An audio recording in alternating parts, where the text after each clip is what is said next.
to today's video. We are going to be working in our journal here and also be drawing spirit portraits in today's video, so I'm really excited for that. And I wanted to talk to you about, we'll get to this in a minute, we'll get to that later, but I'm going to be talking to you about how you can do a psychic reading through your drawing and how you can approach it to your drawing. Like, this is just me taking notes on my drawings, and I think like an artist's diary, drawing diary. I call it journal, but it's mainly a diary of just basically what I've been going through, and yeah, so my work and taking notes and observations and investigations and all the sorts for my work. And we're gonna be doing a reading together.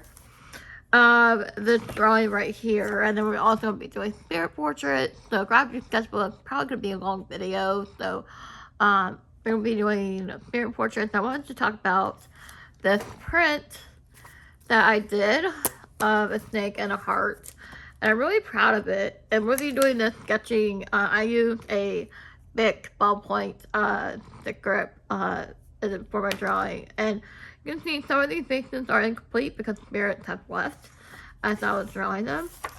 But this page I did before off camera, and I'm really excited because I wanted the skin connected. So that was a major way of shading on the face, and I'm really proud of this one. So we're going to be sketching the spider, and I'm going to doing a voiceover on how I do a second reading of my art and everything, and we're going to be journaling of this. Oh, I meant to show you the actual drawing of that. No, here it is. The actual drawing. I did this yesterday, and I'm super proud of it, how detailed it is and how intricate, and I'm really proud of it, of the concept that I came up with through my mind's eye. So we're going to be putting this in my journal together, so I thought I would do that. So here's the print. To put it in my journal, and I made it with my sticker maker machine because it does print too, and I would show you that part, but I kind of need a second camera for that part because of I can't leave the app while it's printing, which stinks because yeah. So anyways, I'm gonna be talking to you about a little bit about the psychic reading part of the video. So if you don't like this kind of stuff, I am a psychic medium artist. Sometimes I work with spirits, sometimes I don't. It's not necessarily spirit related, but I show you symbolism with my art, and that's why I call it psychic medium artist. I work with symbolism, and I work with what I receive in my mind's eye. And I usually am clairvoyant and clairaudient. I hear messages and I see messages in my mind's eye. And snakes are appearing a little bit in my art, so that's like a reoccurring symbol to make note of. So what I usually do, we're going to be doing this in real time, and this is kind of a journal session for you all, if you will. Then in the voiceover, I'll talk about how I basically go about psychic reading and how I interpret the art. It's basically interpreting your art, and it's basically putting symbolism in your art and what it means to you as an artist, not what somebody else means or naturally spirit means, but what spirit's showing you. I want to say that because we could get hung up on, oh, is spirit connecting with us, or are we getting messages, or like, you know what I'm saying? It's like, it's one of those where I feel like what it means to you as an artist and why that symbol is reoccurring. So if your symbol is reoccurring, that means it's a good sign, and it means, depending on what it means, it can reflect on yourself. Snakes usually mean transformation, and I'm going through transformation right now, and I feel like I'm rebirthing, and I feel like that's an odd way to put it. It's very spiritual, but I'm a spiritual person, so, yeah, so, anyway, going at the top here, and I might spell it wrong, that's okay, it doesn't have to be perfect. What should we title this piece? I would title it Transformation, and I am going to title it Transformation because when snakes shed their skin, they're transforming, right? It's transformation. So I'm gonna put symbols reoccurring, snakes.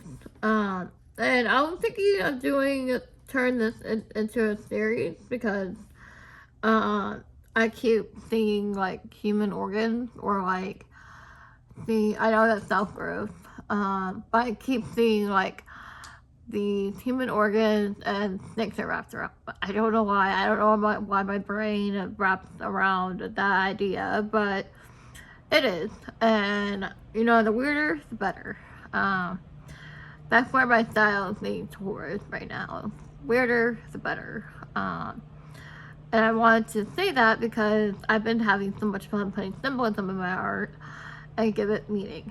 I don't get hung up by how detailed or realistic it is anymore because I left that alley a long time ago, and now I'm like, okay, we can like actually go with this and interpret what. And this is not GPT Britain. This is just me talking to you guys, and we are already at 6 minutes, so I'm going to continue the entry. I'm going to put time.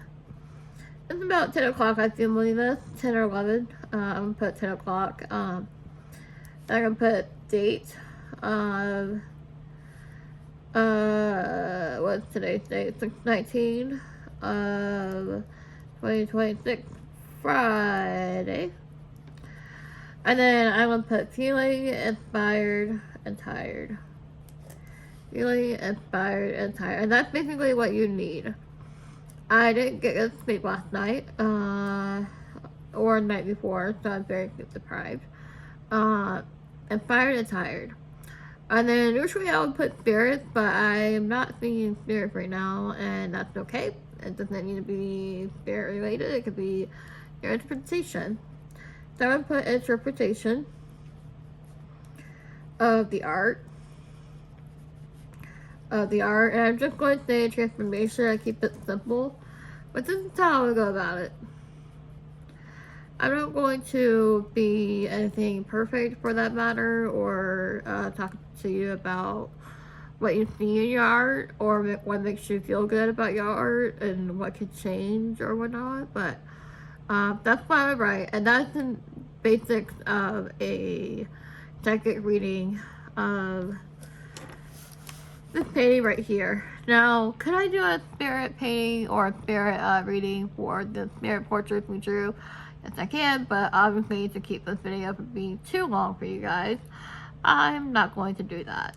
I say that because we could be here forever writing, but that's, and then if you want, you can divide a page and you can continue the entries down a page of second readings, your future art, and you don't have to necessarily fill a whole page you're reading, but you can if you want to. And I say that because with the symbols and art and you know everything we've been taught of shading and I don't know what type of artist you are, but like whenever you sit down to draw, come to your mind, draw it. Don't think about it, draw it. Don't question it, draw it. And that's how I usually work now. I draw straight in pen now. I don't erase, and that's what the thing is. If you erase, you can get caught up in tiny details of making it perfect. That's not what clairvoyant art is about. That is not what spiritual art is about. I'm not saying pressuring you to draw straight in pen. I'm just saying try drawing straight in pen and see what you come up with. Your lines might be wobbly at first. That's okay. Welcome them. Accept your mistakes. And that's what pen has been teaching me. And accepting your mistakes. And accepting it doesn't have to be perfect. Now, I'm not saying that you don't have to draw a pen, but you can draw a pencil, but try not to erase so much. And just challenge yourself. And it helped me as well of doing so. And I talked about 10 minutes now. We're going to go ahead and go to the spirit portrait section of the video. And we're going to have some fun together. So grab your sketchbook, grab your journals, grab anything, coffee, or anything, sit down and relax. And let's go to voiceover Anna. Thank you, video Anna. And I will see you in the voiceover.